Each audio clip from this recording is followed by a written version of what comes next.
Muito antes da Grécia Antiga, antes mesmo da fundação de Roma, uma civilização se ergueu entre os rios Tigre e Eufrates. Ali, nas planícies férteis da Mesopotâmia, nasceu a Babilônia. E com ela, um dos legados mais enigmáticos e poderosos da humanidade, o Código de Hammurabi. Gravado em pedra imponente e inflexível, esse código é considerado por muitos o primeiro conjunto de leis escritas da história. Mas ele é mais do que isso. Ele é uma janela para um mundo onde justiça era sinônimo de poder absoluto, onde a divindade se misturava à política e onde um rei decidiu deixar seu julgamento gravado por toda a eternidade. Hammurabi foi o sexto rei da primeira dinastia babilônica, reinando de aproximadamente 1792 a 1750 a.C. Seu império cresceu em força e extensão, unificando grande parte da Mesopotâmia. Mas sua verdadeira arma não foi apenas o exército, foi a lei. Uma lei que consolidava sua autoridade não apenas como rei, mas como escolhido dos deuses. O Código de Hammurabi foi descoberto em 1901, em Susa, no atual Irã, por arqueólogos franceses. Gravado em um grande bloco de diorito de quase 2,5 metros de altura, o código contém 282 leis esculpidas em escrita cuneiforme na língua acadiana. No topo da estela está uma imagem poderosa. Hammurabi de pé diante do deus Shamash, deus do sol e da justiça, recebendo os símbolos do poder. O significado é claro. Estas leis não são humanas, são divinas e devem ser obedecidas como tal. As leis cobrem uma variedade impressionante de temas: comércio, propriedade, família, escravidão, crimes, heranças e punições. Mas o que mais chama a atenção é sua severidade. A famosa máxima olho por olho, dente por dente, vem diretamente desse código. Se um homem cegasse outro, teria seu próprio olho cegado. Se um construtor construísse uma casa que desabasse e matasse o proprietário, o construtor deveria ser morto. Se o filho de um homem matasse o filho de outro, o filho do assassino deveria ser morto. Era uma justiça baseada em equivalência brutal. Mas havia mais. A lei fazia distinções claras entre classes sociais. Um crime cometido contra um nobre era punido mais severamente do que o mesmo crime contra um escravo. As mulheres tinham direitos, mas ainda estavam sob a autoridade dos maridos ou pais. Se uma mulher fosse infiel, podia ser jogada no rio. Se um homem acusasse outro sem provas, podia ser condenado à mesma pena do crime falsamente imputado. O código também regulamentava salários, contratos, tarifas comerciais, adoção, agricultura e até preços de serviços médicos. Em um dos artigos, disse quanto um médico deveria cobrar por curar um osso quebrado.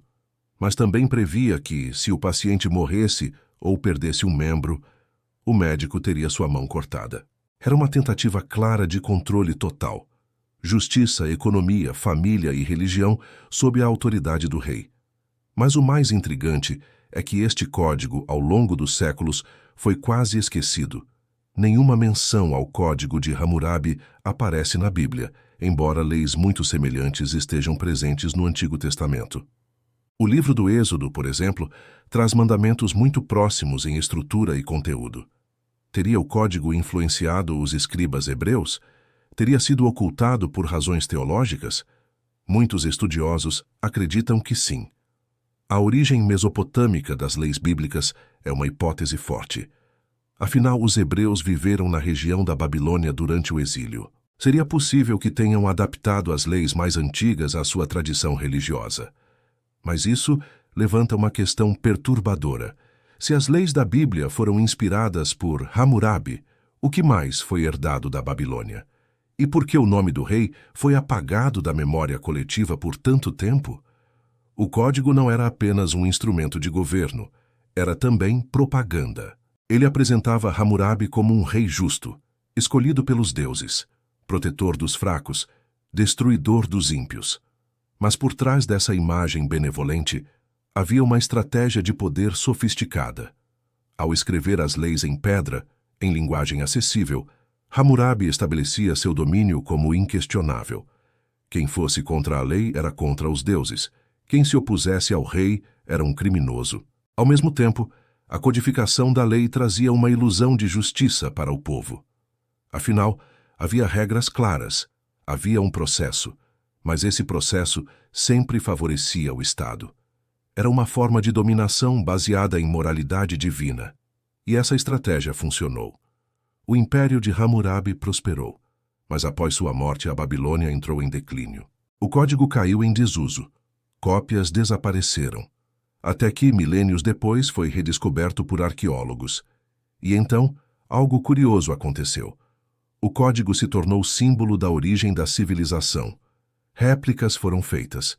Seu conteúdo foi estudado em universidades, exibido em museus, usado como prova da sofisticação dos antigos, mas poucas vezes se discutiu seu verdadeiro impacto.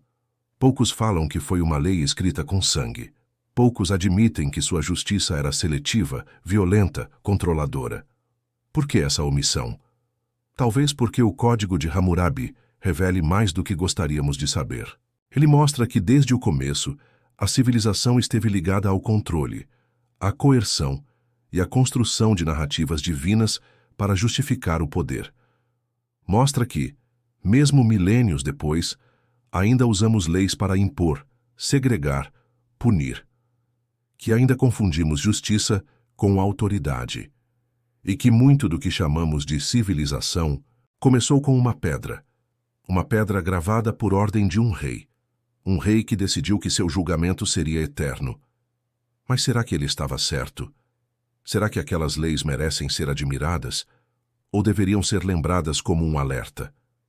Um lembrete de que toda ordem imposta sob o nome de um Deus precisa ser questionada, porque a justiça verdadeira não nasce do medo, nem da imposição, ela nasce da consciência, do equilíbrio, do respeito. E isso, Hammurabi talvez nunca tenha entendido.